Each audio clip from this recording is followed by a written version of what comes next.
Hello, Warriors. Good turnaround Tuesday. How's everyone doing today? Mary, AJ, Richard, Ryan. Morning, Blake. Morning, Dale. I called you Blake again. Who am I? I can't remember. It's old age. All right. Let's see. Coach Dale. All right. See my screen okay, buddy? Yep, got it all clear. All right. So dollar, what, about 50 pips away from making new highs. And wanted to ask you this, Ryan. We have yields popping about 6 pips today. Yeah. And not much upside in the yen. I just did some fibs of the initial break, and so far we haven't even recovered 50% of the break. So wondering what you're thinking here. Yeah, it's a bit of a brick wall at 123 at the moment. Yeah. You know, we saw that after the initial drop down to after the 125 move.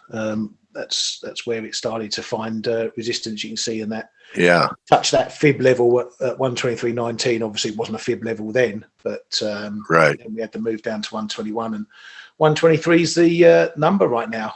Yeah. As I've been saying, I want to see some signs over a period of a few days of levels developing, and that's where the first wall is. If we get over that, then we should get a run up to 124 probably. Okay. We've had the overnight squawkers out again. Kuroda, government officials talking again. You know, they haven't let up on the talk. Although one of Kuroda's comments was that it doesn't see weak yen as a problem. Right. But then others are saying they're monitoring with urgency. So a little bit mixed messages perhaps going on there. You know, I want to just mention that you were one of the first guys to get long Aussie. Yeah. I didn't think that we had a bottom here. What a monster. It was been a nice really, with the dollar rallying. What's going to happen if the dollar peaks? With Aussie being able to fight all of this, really an amazing move. Yeah, I woke up this morning to the RBA, obviously the news there, and trading 76, and I cut a bit off my short. I also took a break trade. I've been running some buy stops, 75, 45, because we had those couple of week highs around the 40 area for a while. Here. So nice. Took the break up there and see where it goes from here. Okay, a real nice look. And did your stop survive yesterday still? It did not. Hello, but it's okay. Yeah. Still made 20 odd pips, 20 odd cents, which is good. It's annoying because it was those 2 candles there were just a clear stop run, but it's okay. I mean, yesterday it looked like the gold silver ratio, and it came off again. It's really tough to call in here. I mean, are we going to break down out of this consolidation or break out? I don't know. I find myself in a lot of different markets here saying to myself, I don't know. It's like a coin toss. So yeah. Yesterday, silver at one point was down 30 cents with gold up $5. So I hadn't seen that in a while. Something I do think I have a little conviction of, this high that we have in copper so far. We had this big break, and this could be a nice selling opportunity in copper wrong over the highs. And one of the few commodities that looks like after this initial break, this is, completely corrective. Oil, I know it rallied yesterday, but does it look great? I don't think so. Anything else on your mind, guys? Kman, anything to add this morning? Good morning. Good morning. Morning. Well, it's again, we're on a couple of important dollar levels here. I don't know if dollar CAD has been mentioned, 124.35.50. We're right on there. we are, and as Ryan already mentioned, we are monitoring this 123. There really seems to be in dollar yen. There really seems to be some decent interest on the offer there. But looking at yields and real interest rates, I wouldn't be surprised if we get another test or at least a temporary break. If 123, 15, 20, 15, 20, 25 goes, we might do another run up.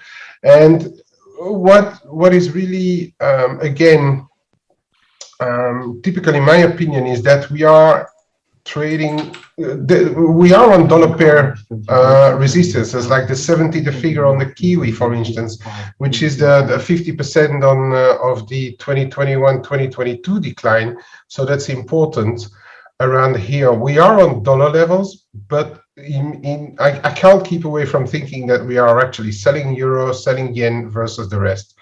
Because every time one of those currencies makes some headway, euro gets a mini slap or dollar yen gets beat up a little bit. So I think there's a lot of crosses going on in this market, a lot.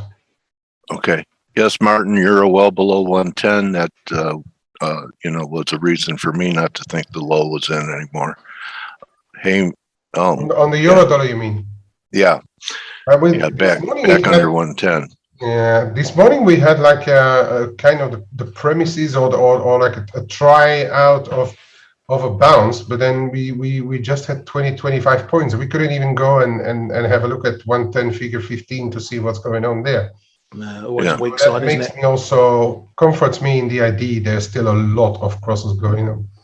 Well, I tried to ignore the RSI reading here when we got back above the inside the wedge here, but this is still standing, and my theory is the markets usually don't bottom on confirmed lows, and that was a confirmed low right there in euro. So maybe we're just going to have to revisit it and see where the RSI is if that happens. There's a lot of eyes on that 108 level. A lot of people thinking about longs there, and it's one of those situations where it's becoming uncomfortably too crowded. Too crowded, yeah. When too many people look at it, that's when you can get a bit of shenanigans, and we get a breakdown to sort of, I don't know, 107 or something, and clean everyone out, and then we bounce. But I'm looking at, me and Stel been saying about euro longs. The trade this year. I've started in euro sterling. I am potentially looking at that 108 level in euro dollar to start. My big level's way down at 105. Okay. If you look at something like a weekly, that's the big level down there. Okay. The ECB is a week and a half away, right? I think if they don't, they should turn more hawkish than they usually are, but it's a bit tough to see how the others are going to convince Lagarde, but the window might be closing very, very soon, in my opinion. So in my opinion, next week ECB has to turn hawkish, or we might be in for another leg of euro bashing. Let's hope we are not right on 108 going into the ECB, because it could create a bit of a psycho if they keep erring on the dovish side. You know what they say about the impossible? Whenever something looks like it's impossible, that's exactly when it's going to happen. And it feels like it's impossible for the ECB to turn hawkish. That is a great point. For the sake of the market, they might as well turn hawkish, right? Because if they don't, I don't know where the euro is going to end up, especially not via the crosses. If you look at the crosses, it's a horrible sight for the euro. Oh, it's a horrible sight. You should have seen my stop loss get whacked last night. There was no sorry about that. Well, I mean, it happens, right? I mean, you get into a trade and you take on risk, and you know where your risk is at. And I was it's funny. I knew it's not funny. I'm not really laughing all that much. I was long, or I called the Aussie long, and I knew the RBA was going to be hawkish. I didn't want them to be hawkish, but the setup was too good for the Aussie. It was a bullish consolidation, and following the RBA, we got the hawkish hike. What phrase did they remove? I'm sorry, they removed the patience. The word patience. Patient. That's it. Yes. They removed patient. Yeah. So they removed patient, and then the Aussie obviously ripped higher, even without them making a move. And the Euro Aussie broke down in a very aggressive way, and my stops were down there, and I got whack-a-mole. And it happens, but man, the Euro does look horrible on every cross, and we noticed that yesterday. I mean, you could even look in here. I can take over the charts for you. Okay, buddy. Yeah. So just to show Dale, you, my name's Dale. Just in case you forgot. He's catching. But no, here was the Euro Aussie. I mean, it was a bearish wedge. We already knew that was a bearish wedge. There's a flag pattern just so you guys can see how this is a long-term daily chart. I mean, you can see we're breaking all sorts of support, but we had a bearish wedge setting up, and it's like, okay, well, I know where the risk is. The stops are below the lows. You get stopped out and whatever. But we looked yesterday, and if you looked at every yen pair yesterday, Euro yen, Guppy, Aussie yen, Kiwi yen, Canadian yen, and the dollar yen, the only yen pair that was down yesterday was the Euro yen. I mean, the Euro crosses have just been absolutely getting destroyed. So, you got the Euro Aussie. It's no surprise that it's actually breaking down now, but what I was talking to, and you guys know who he is, Michael Brown from Caxton FX, and I love Michael because he deals with companies, right? He deals with their corporate FX business that they deal with, like a lot of corporate hedging and whatnot. And he's a really, really sharp guy. He's I know I've mentioned this before, but he's like one of those guys that you're going to see probably at the Bank of England, with the MPC at, some stage in his career. He's that kind of, guy that he's getting his master's degree right now. And he's young, but he's extremely intelligent. Anyway, I was chatting with him yesterday. He still doesn't believe that the ECB will turn hawkish. What do you guys think there? I mean, I came in kind of late on your conversation, but do you think that the ECB could ever turn hawkish? Is it possible? Well, the question is, what's their mandate? Inflation, price stability, and there is definitely no price stability. So theoretically, they should have turned hawkish a long time ago. Yeah. The problem is that they are. I mean, actually, I don't know what they are. There is a good chance that they're useless. They might not turn hawkish this meeting. If they don't, I think we're going to see the lows in euro pound get taken out. And I think then that's going to be a great, that's what I'm actually waiting for. That 82.50 or whatever it was, taken out, false breakdown, then we go back up, and then, that's where I want to go in. But if they don't turn hawkish, man, the euro is going to absolutely, it's going to keep collapsing. And I don't see how they can ignore inflation. They can ignore, wage growth. Everything is going up. How can they ignore that? I have no idea. But it is a possibility. If you ask me to put a percentage on it, I would say it's actually 50-50 for them to actually turn hawkish or to do nothing. So it's a very, very difficult call. Speaking of which, Dale, lower euro would mean even higher inflation. Right. Of course. Yeah. So it's interesting to think about, like, that concept, Steve, where, I mean, if the euro is dropping, I mean, you got to pay in euros, whatever it is. Yeah, inflation is just going to run rampant. So they got to tighten the nuts and bolts down a little bit, you would think. So, and that's at least, sorry to interrupt, but at least the European Union, they don't import important things like, energy and food. Anyway, sorry, it's supposed to be a joke. Sorry, carry on. So, you guys were just talking about, I think I heard Kman just talking about the dollar CAD. I mean, we're probing some pretty key support. The dollar CAD has, been sitting below its 200-day moving average, below wedge support, and it just looks bearish, right? I was a little skeptical about it last week because we did this little false breakdown where we're at, and that doesn't mean it can't happen today. But next week, the Bank of Canada meets, and they're expected to be hawkish, raising rates. I mean, every central bank is raising rates. So, why can't the ECB be the cool kids too? Well, that's exactly the point. No one thought the Fed could turn hawkish. No one thought the BOE could turn hawkish. No one thought the RBA could turn hawkish. And they're all doing it. You got the It's Bank all of Japan. about, Ryan, it's all about what the masters say. And, whoever still believed in the thesis that central banks are independent, they're obviously very naive, right? So the more it becomes a political issue, and I'm talking about inflation, the more you're going to see central banks suddenly, become hawkish, right? So it's all about when it reaches a critical mass as an issue, inflation, and then central banks will move. And then it's all about a balance, right? Because a recession is going to come, and then it's about a balance when the recession is going to be bad enough for inflation to come second in priority. Yeah. But as Blake likes to say, what's the trade? And the trade is trading against what the ECB are saying. There's a saying that people say, don't fight a central bank. But, there's times you can fight a central bank.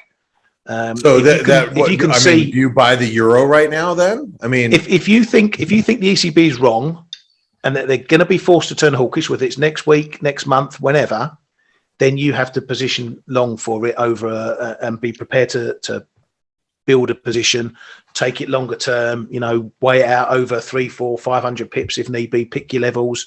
That's what I'm doing. I'm potentially happy to buy down to 105. I don't disagree with you, Ryan. And this is the argument I want to make just on a weekly basis with the euro. I mean, this is since the creation of the euro. I mean, you guys can clearly see here, we have really critical support, coming in at 108, and we respected that a couple of weeks ago. I mean, your risk here, if you're buying euros at this point, your risk is below 108.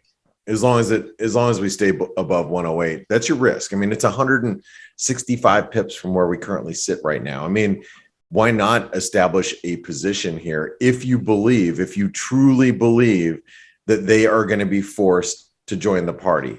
You guys have talked about, this year being the year of the euro, right, Stelios? So why don't you put your money where your mouth is and buy some euro, Stelios? We are. I will. I feel. And you too, Steve.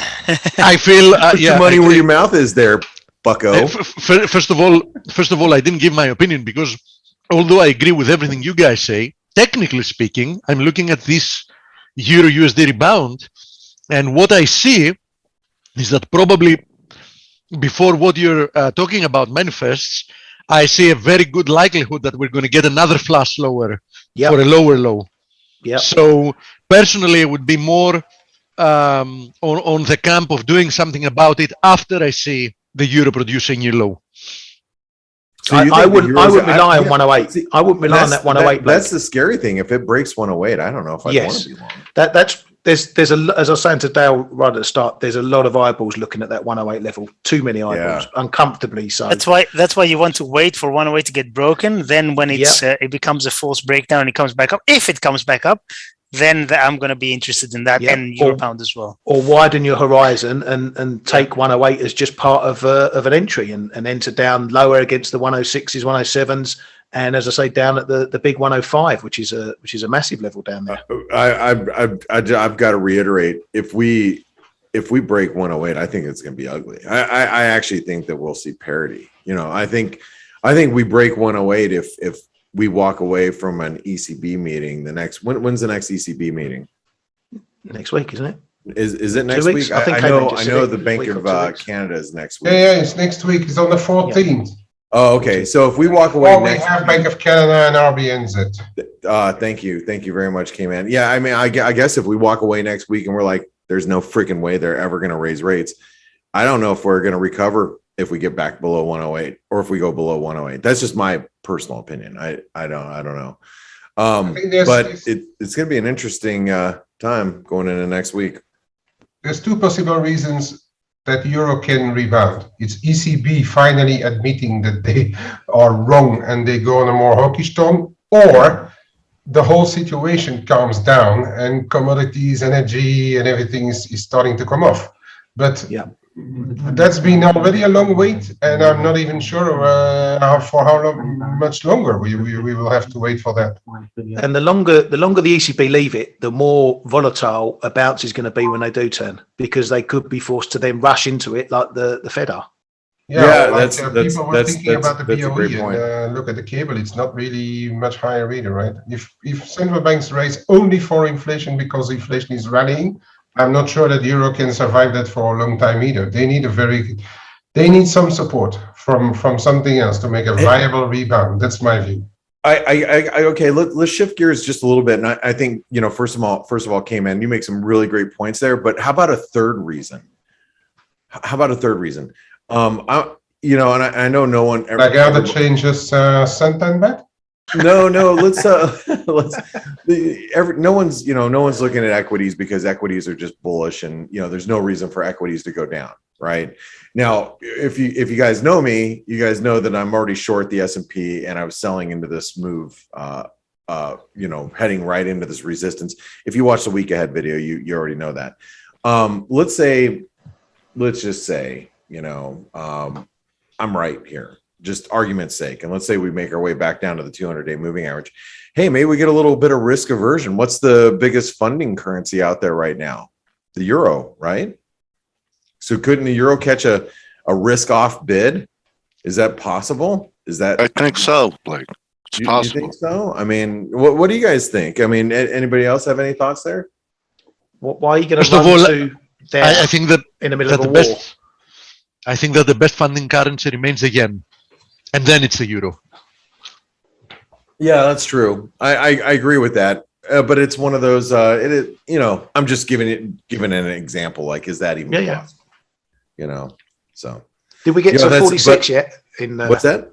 For our beer bet, did we get to 46 yet? I see. Oh no, 45. No, did we get to 4,600? Is that what you're asking? Yeah, for our beer bet. We got within 5 points today. So I mean, really, really damn close. But this do we call that a win, boys?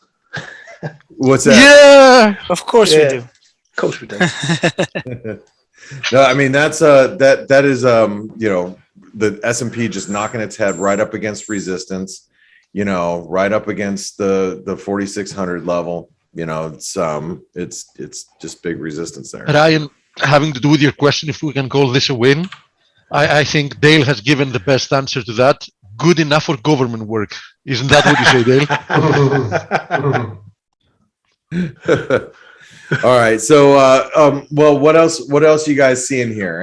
Anything else that's like really sticking out? I mean, I look at crude oil, and crude oil's caught a nice little. I mean, we're still above that $100 mark. I think crude is one of those assets that continues just to hold up uncomfortably well, which I do not appreciate as an American with a car that's got double the engine size of you guys over there. I mean, crude's just sitting here, right above 100. I think it's, I know we talked about the risk of it being like a throwover, but I think while it's above 100, it still remains bullish. What are you guys thinking here? Yep, still in the mix. We've had more calls now for Europe to halt energy supplies from Russia. They're talking about coal. So, the risk from that is still very much evident in the energy markets. Where's Europe going to get its energy from if it cuts Russia out of the loop? And that's going to keep the bid in. Anytime you get those sort of headlines, you're going to see oil rip higher. It's going to take a calming down of the whole situation, as Kay said earlier. Get that calmed down. We're probably sub 100 in a blink. Ooh, man, I'd love to see crude oil trade back into the 80s. That would be a nice relief. Stelios, are you doing anything with precious metals here? Not at the moment, no. Yeah, I'm not. Hey. You know my bias. But, I know you're biased, but I'm just wondering if you're doing anything. I mean, look at gold. I mean, gold couldn't be any quieter right now. Yeah. Do you guys have any opinion on why gold is just not a mover right now? Everybody's like thinking they need to be bullish gold. Oh, look at equities. Equities are at their lows. Hold on. There's some headlines coming. What? German foreign minister. Yeah, we have agreed the Go EU ahead. will completely end fossil fuel dependency on Russia, starting with coal. The German foreign minister. Wow. Wow. They have to go back to they have to go back to nuclear. I mean, that's the easiest solution for the Germans, at least in the very short term. Reactivate their 6 power generators, whatever you call them, which they shut down this year. I mean, that was a little bit of a bad timing. The green box has come back to haunt them, hasn't it? Yes. In the arena of dumb moves, I think it's rather high, right? Gordon Brown's selling of his gold. Yes, that gold. was number 1. Yes, and then I think true. this one. I think, if I'm not mistaken, Stelio, the Canadian Central Bank also owns zero gold, right? If I'm not mistaken. Don't know. No idea. Yeah, I think so. So Wait, I own more gold than the Canadian you Central own Bank? more gold than the British and the Canadian central banks combined, Blake. Wow, that's great. Just Yeah, but imagine that. We hold all the gold for everyone else. So if they want it, they have to come and get it. All right. Well, Right. anyway. Is it possible to talk about one more risk event, but it's for the upcoming weekend for the Euro? Let's do it. Of course. Oh, are you talking about France? France. Francais. Macron. Yeah, Macron is losing a fair bit of his lead versus Le Pen, which would Does it mean- matter? Sorry? Does it matter? I'm not joking. It does for the European, how should I say, composition of who's on which side, right, Steve? No. The reason I'm saying that is because we've seen even in the past, Le Pen does very good in the initial round of elections, but this time then it's opposite. but then at the second round, everybody but her party vote for whoever else is against her. Yeah. So That's what I was- so I don't think that at the end there is any real chance that Macron is going to lose the presidency. Yeah, well, But- I mean, no, but we're talking about risks, right? Sorry? We're talking about risks. Well, we're talking about. I think if Europe shifts more to the right, might be another risk for the euro. Could be a case of how If- much does he win by, sort of thing. If he wins by less, that's a risk for the euro. Oh, that's a good probability that he's going to win by Yeah, less. and so the polls are the latest ones are really narrowing for the second round prognosis, assuming that Macron and Le Pen go to the second round. So far, the French have never crossed that line because it was anyone but Yes, Le Pen exactly. as a last name. But it's a risk. Imagine that Macron does less well in the first round, which is next weekend, than expected. There might be a few wobbles for the euro. I'm just saying about the euro risk. I'm not saying it's going to happen, right? Watch your positions into Friday. I think there's a real weekend risk coming up. So Didn't we have that wanted last to time, highlight Kay? that. Didn't we have that last time that the first round was closer than people thought, and euro took a dump, and then it all straightened out in the second round? Yeah, it did. But this time they have one episode with Sarkozy being a reality TV star. I don't know if they are going to give Macron a second chance. All right, he messed it up with Russia, right? So Yeah. Hey guys, I'm going to throw it in here. If you guys have not registered for the massive online event that's happening this weekend, make sure you do so. There, like I mentioned this before, there is something for everybody there. I mean, look at all the speakers: Jim Rickards, Mark Faber. I mean, if you guys want to just go into a nuclear shelter, just be here for Mark.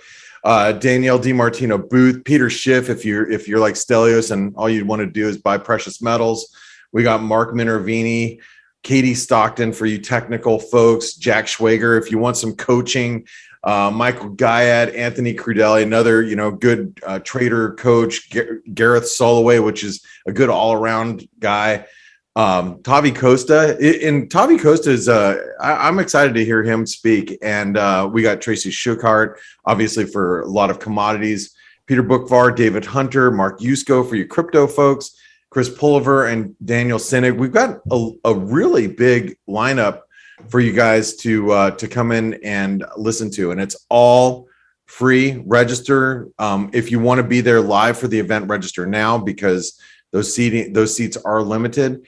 And then if you're also registered, you'll get the recordings if you can't be there live this weekend. So make sure you register. Blake. Yes. Sorry to interrupt, but let's not forget we have also one more surprise having to do with registrations. There's going to be, thanks to the generosity and the sponsorship from 8Cup, there's also going to be 2 iPhone 13s being given randomly in lottery among the people that register for the event. They changed that actually. I got a message today. They're actually giving away iPhone 7s. Sorry. Okay. iPhone 7, great. You guys are getting iPhone 7, so they're giving away two. They're giving away 2 iPhone 13s, which is cool, and I have one. And it's the iPhone Max. Yeah, that's exactly what we're doing. One of the 2 iPhones we're giving is yours, mate. Yeah. Did I forget to tell you? Mine. I'll go get my 7 back. That's fine. No, but it's cool. They're really cool how they're sponsoring and doing some cool stuff for our registrants this year. So make sure you guys register. Don't forget, it's Traders Summit. I put the link in the description or in the chat box. Excuse me. I'll do it again. Just to do it, just so you guys all have it. Make sure you all register, and that's it. All right. Well, Dale, I know you have an interview coming up. So yeah, Pavel's great. He's 2 for 2 since this is his 3rd time here. Awesome. Yeah. Well, you guys have a great interview, and Pavel, thanks for being here and sharing your knowledge with our community. So Dale, it's all yours, and thanks team for being here. Cheers, Good guys. job, team. Thank you. Welcome back to F.A.C.E, Pavel. How are you? Hear me now? Hear you now, Pavel. Oh, great. You hear my intro about you? I remember what my guests say most of the time. And if you want to share your screen, your first visit here, you were very constructive natural gas stocks. And that's when we had that big spike in natural gas. So, anyone could be right, flip a coin. Mm-hmm. Last time you came in and you were talking about the VIX, and when were you here? In January? Mm-hmm. February? Yes. And you were talking about the vulnerability and looking for lower numbers in the market, and that manifested too. So great work. Yeah, thanks. Maybe I was lucky twice. What's that? Maybe I was just lucky 2 times. Who knows? Yeah, I know. When I try and pretend I'm humble, I say, I was just lucky. But so I know a lot of work goes into it, and sure, we're all wrong at times. And what do you have for us today? What do you want to talk about? Yeah, today I want to talk about metals, specifically copper. Because I think there's an interesting opportunity on copper, and I like it from the medium-term perspective in a similar way as the previous opportunities like the nat gas and the VIX. Okay. So I had prepared a few charts. Here it is. And by the way, I already spoke about this opportunity to the people who use the premium version of our software. So it's not exactly new, but I think it's still valid. And like I said, it's medium term. So I think it will play out in the coming months. So it's not about days or not even weeks. So here's the price of copper. and it's been in a strong uptrend since the bottom, since the COVID bottom in March 2020. Yeah. But the momentum is slowing down, and I think copper is quite vulnerable here in the medium term. Oh gosh. Okay. Thank you. Because I'm sure. So that's And you know what? A couple of weeks ago, when the precious metals were screaming, that's when copper reversed up there at $5. Mhm. Okay, so you think it's vulnerable short term, and then intermediate term, you're looking to buy the next big break to about 3.5?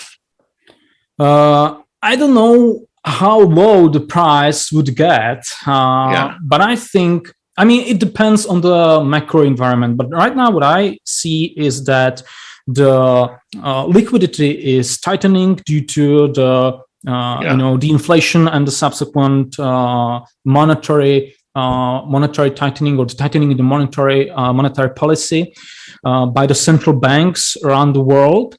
And that's one thing. The second thing is that the major economies are not doing exactly great.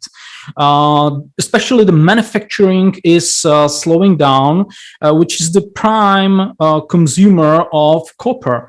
Copper is, I would say, one of the most important metals for emerging markets, especially China, and China is also not doing exactly great. There are some lockdowns and so on, but this is short-term stuff. But even in the medium term, they have a huge debt problem. They are trying to balance their economy from the investment-oriented market into consumer demand-oriented. But it's a long game, and it won't happen overnight, even if they are successful. But there is no guarantee they will be successful in this task. So there are many catalysts that can send the price of copper really low. And if we get a liquidity crisis, then that would be really brutal for copper. In such a case, I would not be surprised for the price to drop, I don't know, by tens of percent, even to $3 or $3.50. That would be, totally possible.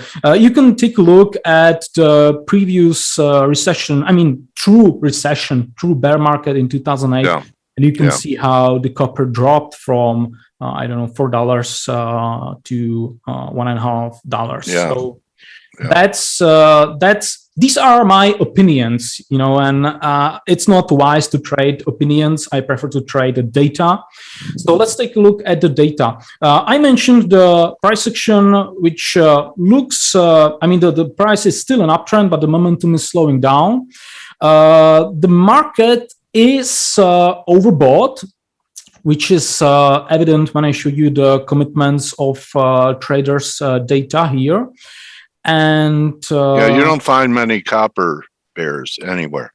Yes, exactly. There is a lot of talk about EVs and green energy and incredible demand for wind turbines and batteries and so on. This is true, but this is long-term stuff. And there is one thing I would like to stress is that of course, you need copper for that, but you also need other metals and energy. And the bottlenecks right now are not in copper.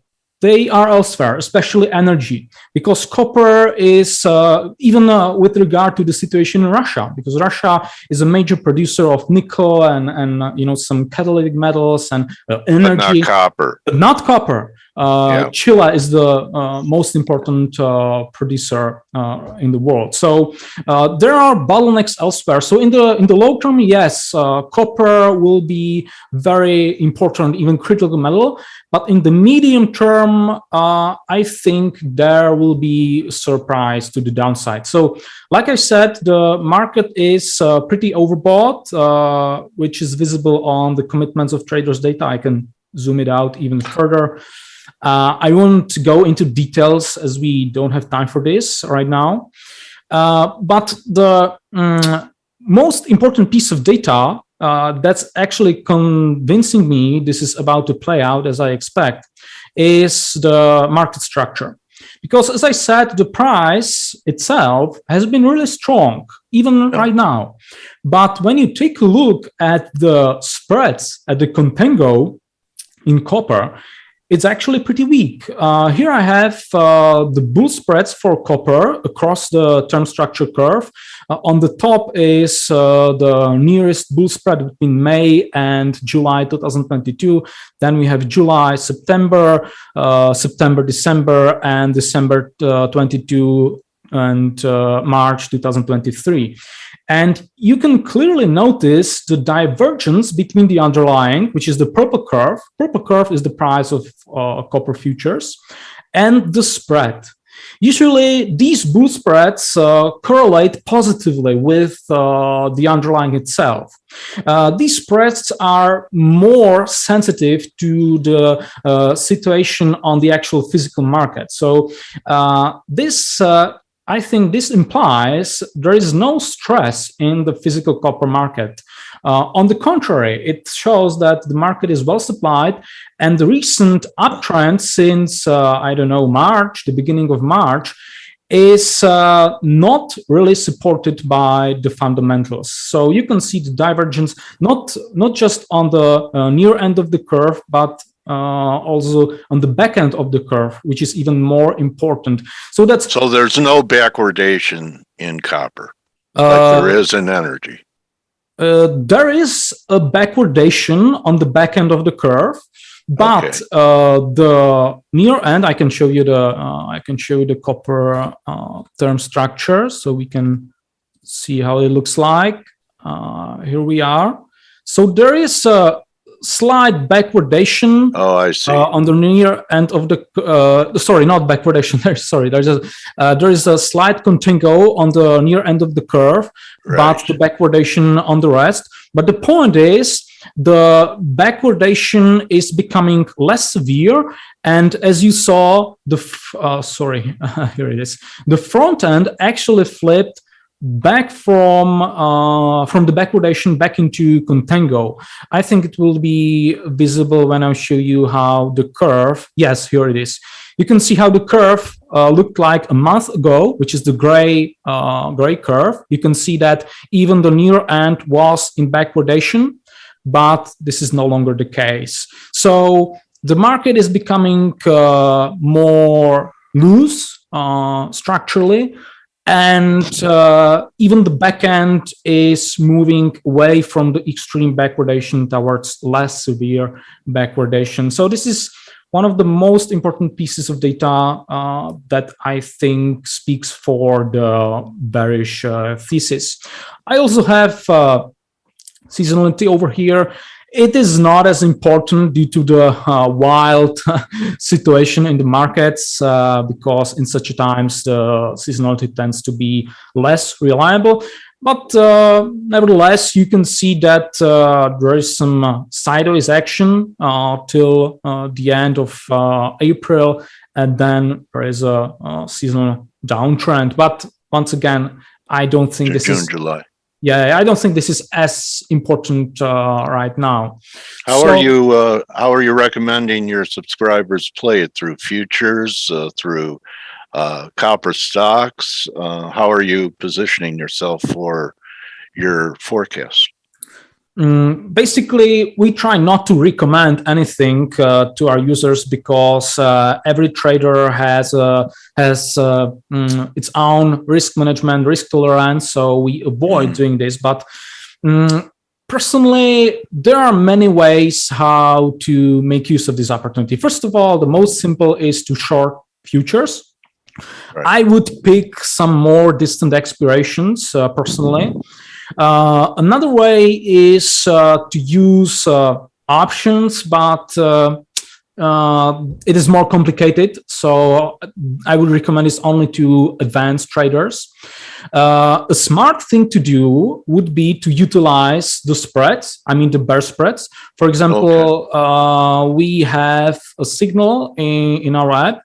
By the way, you can find it over here. These signals are generated by a machine learning model, so it's all mechanical, which means it's not a recommendation. It's just alerting you about opportunities somewhere in some markets, and it's your duty to do a proper analysis. But we have a signal on bear spread in copper for quite a long time, and this might be a great way to handle this opportunity because, as I said, these spreads, these more distant spreads, are still in backwardation, and if we get a true sell-off in copper, then these spreads would flip into contango. So this is a way to trade it with a lower risk, because obviously these spreads, are not as expensive as the underlying itself. For example, I have a tool, the dollar calculator, and you can see that this movement corresponds to some, $700, which is not much compared to the underlying itself. So this might be this might be an interesting way how to play it with smaller capital. And the final option might be ETFs. There are some inverse ETFs, so that might be another possibility. Do you have symbols on inverse ETFs on copper? I don't know right now. Okay, I'll check it out later. I know the normal ETFs, the CPER and JJC, but these are not short. These are normal, long ETFs. So I don't remember the tickers for the short. But you think Freeport McMoran? I know that they have other metals. Do you think that they could be a good short candidate if your copper call is correct? Yes, actually, I was looking at the chart of FCX a day or two ago. I see a topping formation developing there. Yes, I think it looks very similar to the price of copper itself. Maybe a bit stronger, but these movements in equities are always somewhat overblown. They act as leveraged assets compared to the underlying commodities, but the asset, that the stock itself, I think, is losing momentum. So I agree with your conclusion that it looks like it's topping or it's creating some sort of a complex local top. So that might be a good way to play it, especially using options, because these options are not as expensive as the options on futures, and they are also not as complex because you do not have to delve into the black model and so on. So it's definitely a good idea, but you have to keep in mind that, like I said, these stocks, these miners act as a leveraged way to play the commodities. So the volatility would be naturally greater than on the copper itself. So that might be another option. And give it to me. Give me that volatility, Pavel. Yeah. All right. Great presentation. Is that your main thesis for today? And have you covered it all? Probably yes. Maybe I would show you another final chart, because there is another way how to play it, which is through an intermarket spread between copper and gold. Okay. If we get a recession, or basically if copper gets hit in a liquidity crisis, there's a decent chance that the copper gold ratio, or the spread between copper and gold, would also move down. I have the price of copper, a long-term chart over the past 20 years on the top over here. And below, there is a ratio between the price of copper and gold, continuous contracts. And you can see that despite the price of copper going up, the copper-gold ratio is moving nowhere since March 2021. And as I said, if we get a recession or something like that, I expect this ratio to break down. So Okay. that might be another way to play it with less Short risk. copper, long gold, right? Yes. And you Okay. can see how it behaved in 2008. It cratered too. Of course, the risk is lower, but the profit potential is also lower compared to the copper itself. But that's a feature, not the bug. So I like that. You know so- what I say about those two metals, Pavel? I say copper is about construction and gold is about destruction. So yes.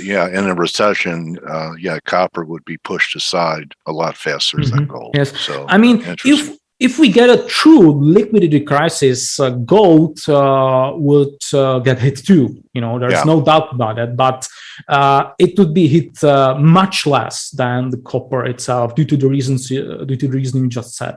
Copper is basically industrial metal, very sensitive to construction and manufacturing And rates. Yes, you are correct.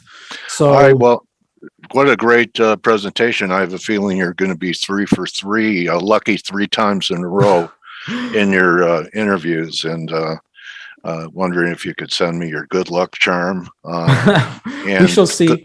The best way for people to follow you and get in touch with you, Pavel? Yeah, thank you.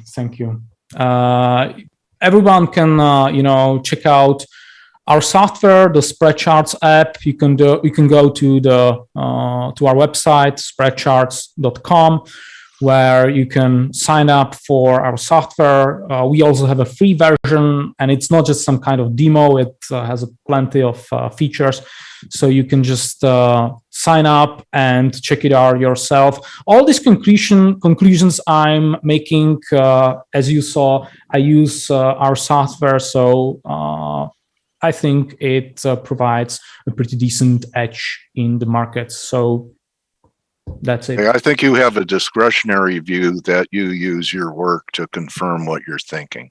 Yes, but like I said, I don't trade my opinions. I trade the data. That's the way to go. So because I can be opinions. I have opinions about everything, but if it's not supported by the data, then it is of no use. Okay, and when you have a debate with your wife, do you bring in your data to support your side of the argument? Yeah, it doesn't work that way. I recommend you just stare down at your shoes until it's over. So anyway, Pavel, I really appreciate you coming by. Look forward to having you back, and good luck on this forecast to you and your subscribers and anyone who takes it to heart here. And I appreciate you, being here on F.A.C.E and having a giving spirit to share your time. And the best way, people could even check out things for zero before they go to your premium. Yeah, sure, definitely. Okay. So right. Thank you for inviting me. You're a great guest, Pavel. You make it easy for me. Thank you. And I'm rooting for you and all the people that follow your work, and look forward to us doing this again sometime this summer. Great. All right, Looking everyone, forward. Pavel Hala, and you could find him at spreadcharts.com. Also, that's his Twitter handle, at spreadcharts.com. And want to thank you, my trading warrior brother, and everybody. You could join the team in about 25 minutes on the Morning Edge. And thank you for your attention. And Pavel, people are thanking you, Monica, Hugo, Mark, our international audience appreciated what you presented today. Great, thanks. You are all right. All right, everyone. So that's a wrap. Good hunting today, and we'll see you all tomorrow. And Pavel, thanks again. And all bull markets are roofed in copper, so maybe that's going to be part of an ongoing correction in the stock market too. Yeah, that would be great. All right, take it easy. Thanks. No, go ahead. Did you have something to add? No, I think that's all. I've talked enough, haven't I? All right. Well, thank you, Pavel. Have a great day. Thank you for being with us. And that's a wrap. That's a wrap, everybody. Have a great day, and we'll be back here on F.A.C.E tomorrow. Goodbye. Adios.